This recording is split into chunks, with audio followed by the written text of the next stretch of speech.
I could travel at infinite velocity, I just don't want to. After watching this episode, why would I want to? This is a review of the Star Trek Voyager episode Threshold. If you have not seen this episode and you don't want to know why, to this day, Catherine Janeway and Tom Paris are a little weird about eating at restaurants where catfish is on the menu, be warned. Spoilers beyond this point. When I announced last week that I'd be reviewing Threshold, some of you left me very nice comments like, "Oh no, you're gonna watch that one? Good luck, man." Or, "Steve, it's okay, you don't have to do this." Or, "Can someone check on Steve next week to make sure he makes it through okay?" And I appreciate the sentiment, but your concerns are misplaced, gentle viewers, because I relish watching and reviewing this episode. Not because it's good, but because in Threshold, we find the rare nexus of bad episodic writing, bad long-form writing, and bad science. It's not just awful, it's awful in all directions. It's the warp 10 of awful. It's an object to be marveled at, like a supernova remnant, or a really messy divorce. Let us begin. Tom Paris is in a shuttlecraft attempting to cross the warp 10 threshold. Well, this is sudden. But on the other hand, test pilot shit. If there's anything in Star Trek I love as much as astronaut shit, it's test pilot shit. Oh boy, this is gonna be good. This is only the first scene, so what we're seeing is merely pretend test pilot shit. It turns out Paris is on the holodeck, running a simulation of a new trans-warp drive he's been working on for the last few weeks with Kim and Torres. Just before the ship reaches warp 10, something goes wrong and it blows up. Later, the three of them are in the mess hall talking over what happened, and Neelix walks over so they can explain the importance of Warp 10 to him for the benefit of any normal people in the audience who haven't internalized every last iota of Star Trek lore, no matter how trivial. And just in case any of you are just, normal, and are watching this without having watched Threshold, smart move, by the way, good on ya. Warp 10 is essentially Star Trek's version of the speed of light. Ships in Star Trek routinely travel faster than the speed of light thanks to the warp drive, but at some point during the TNG era, the writers of Star Trek decided there should still be a universal speed limit, and they created Warp 10. It's the unreachable speed, the infinite velocity. Any ship that achieves Warp 10 would theoretically occupy every point in the universe simultaneously. Breaking this unbreakable barrier, accomplishing this scientifically impossible feat, has recently been kind of an off-screen side project for Paris, Kim, and Torres, and now, after working on it for a whole month, they've almost got it. There's just this pesky problem of the shuttles and the cells tearing off during the simulation. But Neelix helps them solve that problem by telling them an unrelated story, and after an orgasmic eruption of technobabble from Kim and Paris, they've figured it out. Paris runs another holodeck simulation, and he's able to break Warp 10. They have a staff meeting about it. Janeway's like, "So, you want to try it for real?" Paris is like, "Yeah." Janeway says, "If this works, your name will be written alongside the greatest pilots in human history. Orville Wright, Neil Armstrong, Zefram Cochrane." No love for Chuck Yeager?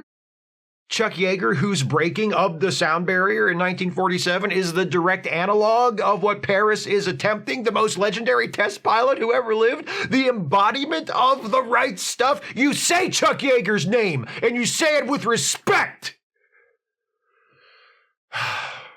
Neil Armstrong, no, he was good. There's a brief hitch in the plan when Janeway drops by Paris's cabin to inform him that the doctor found a chemical imbalance in his brain, which means there's a 2% chance he could, explode or something when he crosses the Warp 10 barrier, so Kim is going to do the test flight instead. And they have that scene from every test pilot or astronaut movie where the hero says, "I don't care what the doctor says. Flight doctors are always too cautious. This isn't about the result of some blood test. This is about heart and guts, and I've got enough of those to last all day long to Warp 10 and back. You can't take this one away from me, Captain, because we both know this is my flight." Janeway's like, "Yeah, you're right." So Paris does the thing. He makes the historic, unprecedented, hitherto impossible Warp 10 flight on the modified shuttlecraft. Voyager loses contact. The shuttle disappears from sensors. Then it shows back up. Paris is fine, just a little sleepy. He reports that he did indeed achieve infinite velocity, and did briefly feel as though he was present at every single point in the entire universe, and that it was neat. The shuttle's databanks are crammed with information about every square inch of this sector of space. I guess that's all there was room for on the hard drive or something. The doctor releases Paris from sickbay, and Paris and Torres are in the mess hall going over data from the flight, and Neelix gets them to sample a new blend of coffee he's created in honor of Paris. One sip of it, and Tom's like, ugh. What's the matter? Coffee too strong? You got a shit? And Paris falls over and has to be rushed back to sickbay. I bet Janeway would take a drink of that coffee and then turn and look at Paris like, psh, and you call yourself a man. You know how people who eat those ridiculously hot peppers will eat something that the rest of us consider super spicy and just shrug it off like, whatever, I can barely even taste it? That's Janeway with strong coffee. You pour her a black hole in a cup and she'll be like, almost there. Anyway, Paris is dying. The doctor reports that his cell membranes are collapsing and his DNA is being rewritten. His biochemistry is being changed. It's as if his human traits are being washed away by a stream of mutations. Like a sluice? Yes, exactly like a sluice. Paris's lungs mutate, so he can't breathe oxygen anymore. So the doctor surrounds him with a force field and fills it with air he can breathe. The doctor tries to stop the cellular mutation using radiation. Yeah, that always works. But Paris just babbles for a little while about his father and his childhood and screams for a pepperoni pizza, and then he's dead. Kes is sad and gives Tom a tender kiss on the cheek. The doctor says, yeah, it's a bummer, but now you'd better go get some sleep because tomorrow we're going to cut him open and root around in his guts a bit to figure out what happened. That night, the doctor is up late doing some work when he hears noises coming from the bed where Paris's carcass lies rotting under a sheet.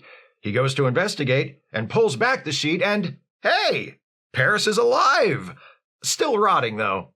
The doctor does a scan and he's amazed at what he finds. Mr. Paris, all your organs are functioning again. And you've grown a few new ones, too. What do you mean, Doc? I mean, you've got 2 hearts. 2 hearts? Don't be alarmed, Lieutenant. 2 hearts are better than 1. 2 hearts get the job done.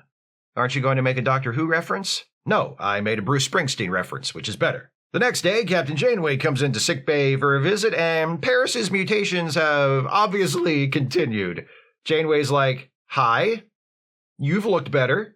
And Paris goes, I'm not an animal! I'm a human being! Nah, just kidding. I don't think I am a human being, actually. Janeway and Paris talk pleasantly for a minute, then it turns into an argument when Paris accuses the others of trying to cure his mutation because they want to take away his accomplishment of flying Warp 10. You're all just jealous, he says. You see me now with my lumpy head and my skin falling off and you're burning up with envy. He lunges at Janeway but is stopped by the force field and then he coughs out his own tongue. That's one way to end a conversation with your boss. Later, Paris begins expressing an urgent desire to leave the ship. The doctor's like, nah, we're not doing that. The doctor decides that the only thing left to do is to eradicate all the mutant DNA in Paris's body using radiation from the warp core. Once all the mutant DNA is gone, his remaining original human DNA should take back over and he'll go back to normal. But there's almost no original DNA left, so they'll have to make the attempt within an hour. Torres rigs up something and they lock Paris, who now looks like a fish person, sort of, onto a bed in engineering and start zapping him with the radiation. But Paris, who is super strong now apparently, busts out of his restraints. The doctor, who is monitoring the procedure from sickbay, sees Torres look off screen in terror and yell, my God! The sluice is loose! Paris takes out a power conduit, killing the lights all over the ship. He finds Captain Janeway in the corridor and body checks her into a turbo lift. Not long after, on the bridge, Kim reports to an incredulous Chakotay that the Warp 10 shuttle has launched with Paris and Janeway aboard. The shuttle jumps to warp. Voyager follows but can't keep up as the shuttle engages the transwarp drive and blasts ahead to Warp 10.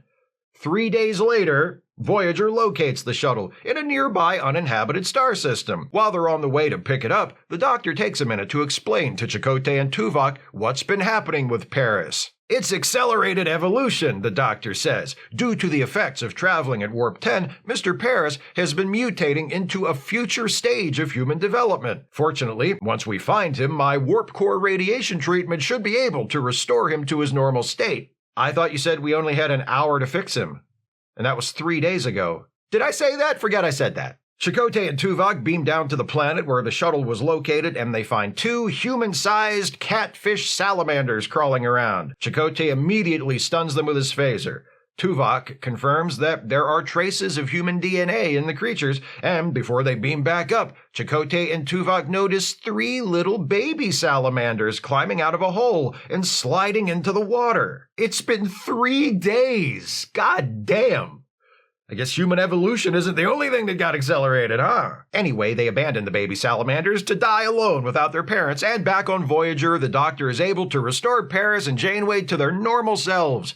Janeway and Paris exchange some trite dialogue to run out the clock, and that's it. The end.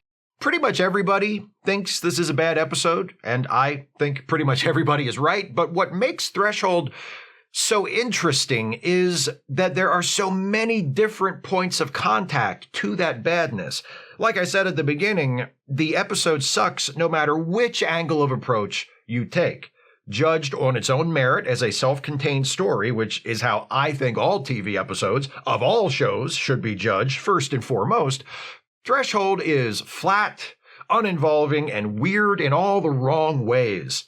The premise has a lot of potential. Paris breaks the Warp 10 barrier and comes back to discover the experience has changed him in ways he didn't expect and couldn't possibly have prepared for. That could be a Twilight Zone episode. In fact, that was a Twilight Zone episode, and a great one, When the Sky Was Opened, about a team of astronauts who returned to Earth following a space flight only to find themselves disappearing one by one.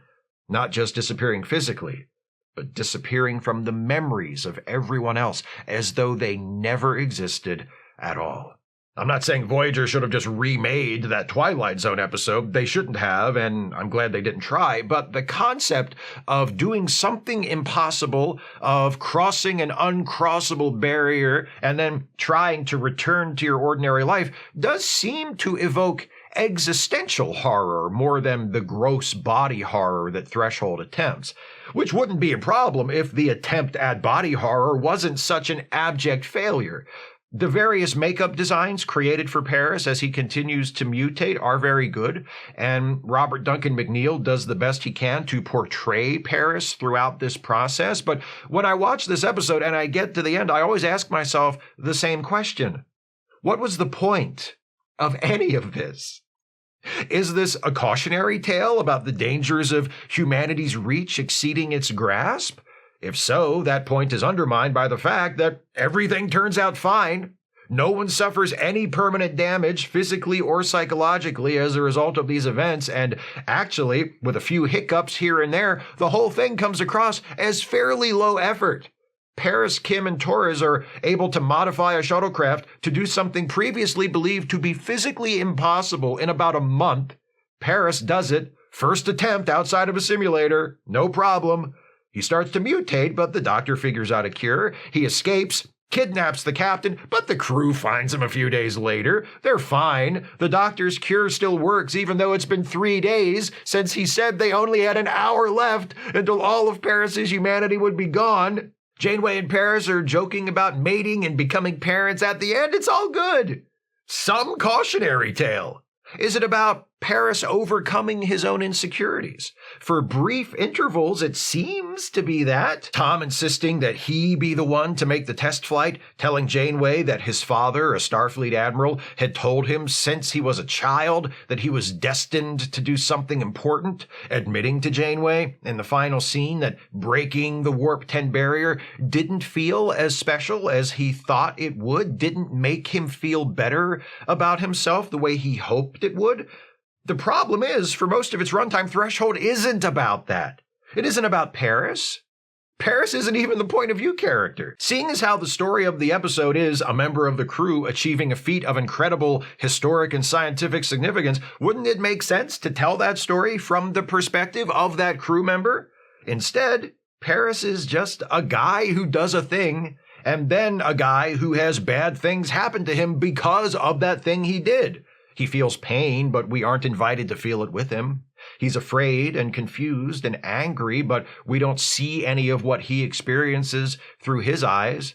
The story isn't even told in a way that causes us to wonder what he must be thinking or feeling. There's no empathy, and there's no mystery. There's just, oh man, Tom's looking rough. Holy shit, did he just spit his tongue out? Judged in the broader context of its series and the larger fictional universe in which it exists beyond that, Threshold fails to contribute anything interesting or meaningful. I don't really care about canon or lore. I think certain fans grossly overvalue both things. But if you are someone who cares about that stuff, there's not much here for you either. Tom Paris flies Warp 10. He earns his place on that list alongside the Wright brothers and Neil Armstrong and Zephram Cochrane and the unjustly omitted Charles Elwood Yeager. When each of those pilots performed their great feats, they changed the course of history from then on. Heavier than air flight, supersonic flight, human exploration of the moon, faster than light travel. The world was never quite the same after Wright, Yeager, Armstrong, and Cochrane did what they did, but Paris flies at Warp 10, achieves infinite velocity, which theoretically is a bigger deal than all those other accomplishments combined, and the result is nothing. He changed into a big amphibian for a little while, but we changed him back. And judged for its representation of science, it's pretty much a total failure. Just like canon and lore, I don't really care if Star Trek gets the science right. It's Star Trek, not an episode of Nova. I'm here for a good story, not technical accuracy. But again, if that is something you're interested in, Threshold is seemingly designed to send you screaming from your television. There doesn't seem to be a plausible bit of science in the entire episode. Paris, Kim, and Torres mention that they're able to try and break the Warp 10 barrier because of a new form of dilithium they recently discovered. That's all well and good, but it's the equivalent of a real-life scientist claiming that they'll be able to fly at the speed of light because they've developed a new, more efficient blend of rocket fuel. That's not what creates the barrier. Yes, Yeager breaking the sound barrier is analogous to what Paris does up to a point, but the Warp 10 threshold itself sounds a lot more like the speed of light than the sound barrier. Supersonic flight was never ruled out by the laws of physics. It was achievable with the proper aircraft design and materials. Faster than light travel, on the other hand, is a physical impossibility, according to our current understanding of the universe. That's the same thing Harry Kim says about flying Warp 10. It's theoretically impossible. It's infinite velocity. It would mean you occupied all points in the universe simultaneously. Conceptually, it doesn't even make sense, as if the math itself breaks down at that point. Oh, but we found this new kind of dilithium. And Neelix gave us a good idea for how to reinforce the fuselage of the shuttle, so it's no problem now. Then there's the Doctor's late explanation for what's been happening to Paris. Accelerated evolution. That's not how evolution works. At all. Evolution occurs over multiple generations, not within a single lifetime. Evolution occurs at the scale of an entire population, not at the scale of an individual. The course of evolution is guided by natural selection, which in turn is determined by the environment. There is no such thing as evolutionary destiny. The concept of a future stage of human evolution is nonsense. There's no way to predict how humans or any other organism will evolve millions of years into the future. And besides all of that, even if somehow Paris's mutations were a form of accelerated evolution, he'd still be evolving in response to his environment. And his environment is a starship designed by humans to be lived in and operated by humans. Why would he evolve at all? How is a giant salamander better adapted to life on a starship than a human being? Was he evolving to adapt to life on that planet from the end of the episode? He wasn't there yet. That's not how evolution works. The silliest thing about the "it was evolution" bit is how completely unnecessary it is. The episode is almost over at that point. We're good with Warp 10 caused him to mutate somehow. As an explanation, we don't need accelerated evolution. Humans are destined to turn into giant crawling catfish eons from now, I guess, to resolve anything. It's just an extra scene to fill up time. So yeah, the story is aimless and pointless. The events of the episode make no sense within the larger context of the fiction and add nothing of note to that fiction, and the science is bonkers even for Star Trek. No matter what you come to Star Trek hoping to find, story, lore, or science, Threshold will leave you feeling just like Tom Paris after flying Warp 10, or Janeway after having Tiktaalik babies with Paris. Bored, confused, and disappointed. Those are my thoughts on Threshold. What do you think of this episode? Please share your thoughts with me in the comments. If you'd like to support this channel, and I sure wish you would if you can afford it, you can do so by becoming a patron at patreon.com/Steve Shives, becoming a channel member by clicking the join button, or by making a one-time gift by clicking the thanks button, or via PayPal or Venmo. Links are in the description. Please join me next time as this batch of reviews dedicated to the worst episodes ever concludes. We wrap things up with Star Trek Enterprise and another seemingly unavoidable low point, an episode everybody seems to hate, titled A Night in Sickbay. See you then. Thanks for watching, and take care, everybody.